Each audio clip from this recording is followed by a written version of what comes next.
స్వాగతం. ఈరోజు మనం మాట్లాడుకోబోయే టాపిక్ సూపర్ గా ఉంటుంది. ఇది ఖచ్చితంగా చూడాల్సిన టాపిక్, స్కిప్ చేయకుండా చూడండి. దానికంటే ముందుగా ఎవరైతే సబ్స్క్రైబ్ చేసుకోకుండా ఉంటారో వాళ్ళు సబ్స్క్రైబ్ చేసుకుని బెల్ ఐకాన్ క్లిక్ చేసి పెట్టుకోండి, నోటిఫికేషన్స్ వస్తాయి. ఓకే, టాపిక్ లోకి వెళ్తే యాంగ్రీ, కోపం గురించి ఈరోజు క్లియర్ గా మాట్లాడుకుందాం.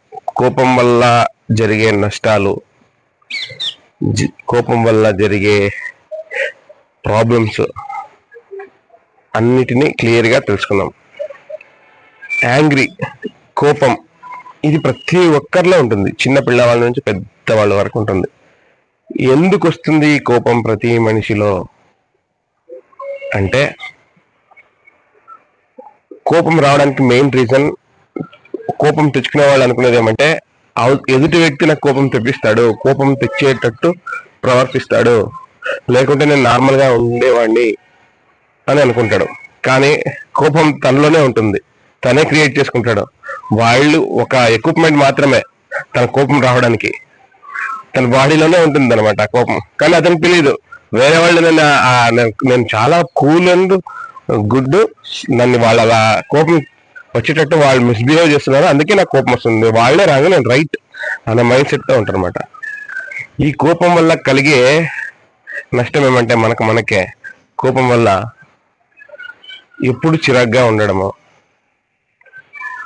ఎవరేం మాట్లాడినా నచ్చకపోవడం, ఏ పని మీద ఫోకస్ చేయడం, ఎవరైనా ఏదైనా చేస్తే దాన్ని అవతల చేసిన వాళ్ళ దాంట్లో ఫస్ట్ నెగిటివ్గా చూడడం, వాళ్ళు మంచి చేయని రాంగ్ చేయని దాంట్లో పాజిటివ్ చూడడం అనమాట. కోపంలో ఉన్న వ్యక్తి, ఎదుటి వ్యక్తి ఏదైనా చేశాడు అనుకోండి,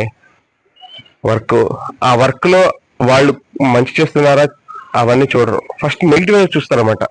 అంటే దాంట్లో అతనికి ఏమైనా కోపం వచ్చేది ఏమైనా ఉందని వెతుకుతూ ఉంటున్నాడు ఈ కోపం చేసుకునే వ్యక్తి. ఎదుటి వ్యక్తిలో అతని బిహేవియర్ లో నాకు కోపం కలిగించే థింగ్ ఏదైనా ఉందా అని అబ్జర్వ్ చేస్తూ ఉంటాడు. ఏదైనా కోపం థింగ్ వచ్చిందంటే ఫస్ట్ అటాక్ చేసేస్తాడు అనమాట. ఎప్పుడు అదే మైండ్ ఉంటుంది, నెగిటివ్ మైండ్ ఉంటుంది. ఈ కోపం వల్ల ఎంత నష్టం అంటే, తనకు తానే భస్మాసురం లాగా అనమాట.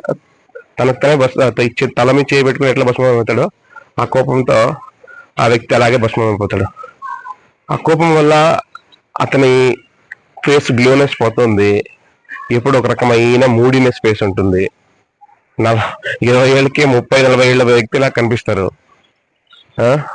ఏదైనా తిన్నా కూడా హార్ట్ఫుల్ గా తినలేరు, అది తిన్నది కూడా హార్ట్ఫుల్ గా డైజెస్ట్ అవ్వదు, ఏ పని ఎక్కువసేపు ఫోకస్ గా చేయలేరు, ఎవరితోనో ఎక్కువ రిలేషన్షిప్ మెయింటైన్ చేయలేరు.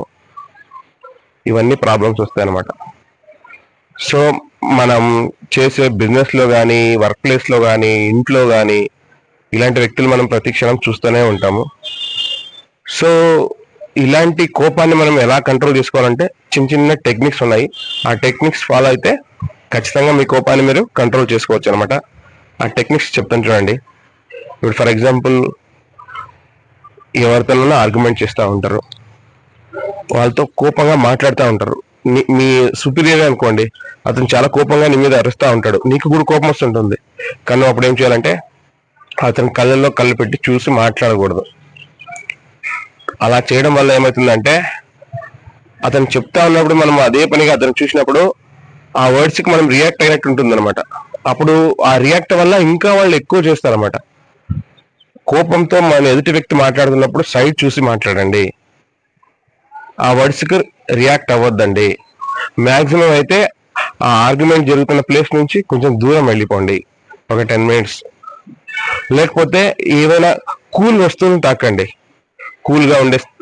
కూల్ వాటర్ తాగడం కానీ, లేకుంటే ఫ్రిడ్జ్ దగ్గరికి వెళ్ళి డోర్ ఓపెన్ చేయడం వల్ల కానీ, ఇలా చేస్తే మీకు ఆ యాంగ్రీనెస్ మీ బాడీలో తగ్గిపోతుంది అనమాట. మీకు కోపంతో ఏదైనా మాట్లాడాలనుకున్నప్పుడు ఒక 2 seconds బ్రీత్ తీసుకోండి, గట్టి బ్రీత్ తీసుకొని వదిలేసేయండి. ఆ సెకండ్స్ ఆఫ్ బ్రీత్ ఎక్సర్సైజ్ లోనే మీ కోపం కంట్రోల్ అయిపోతుంది. ఓకేనా? ఇంకా ఏమంటే, కోపంతో ఉన్నప్పుడు, ఎదుటి వ్యక్తి కోపంలో ఉన్నప్పుడు మీరు కరెక్ట్ గా ఉన్నా కూడా వెంటనే దానికి ఆన్సర్ చేయకండి. ఒక 10 minutes తర్వాత మీరేం చెప్పాలో చెప్పండి. మీరు స్పాట్ లో చెప్తే ఆ వ్యక్తికి ఆ కోపంలో మీరు చెప్పింది కూడా అర్థం అవ్వదన్నమాట. సో కోపాన్ని మనం చాలా కంట్రోల్గా పెట్టుకోవాలి. దాని నుంచి చాలా నష్టం ఉంది కానీ లాభం అయితే లేదు. ఏ రిలేషన్ నిలబడాలన్నా లాంగ్ టర్మ్ లో మీ రిలేషన్షిప్ ఎవరితో ఉండాలన్నా కూడా మన కోపాన్ని మన కంట్రోల్లో పెట్టుకోవాలి. ఈ కోపం వల్ల మీకు వచ్చే అవకాశాలను మీకు మీరే పోగొట్టుకుంటారు అనమాట. సో దయచేసి నేను చెప్పిన టిప్స్ మీరు పాటించి కోపాన్ని కంట్రోల్ చేసుకుంటారని ఆశిస్తున్నా. నేను చెప్పిన వర్డ్స్ మీకు కరెక్ట్ అనిపిస్తే కామెంట్ రూపంలో తెలియజేయండి. సబ్స్క్రైబ్ చేసుకొని ఈ ఛానల్ని ఎంకరేజ్ చేయండి.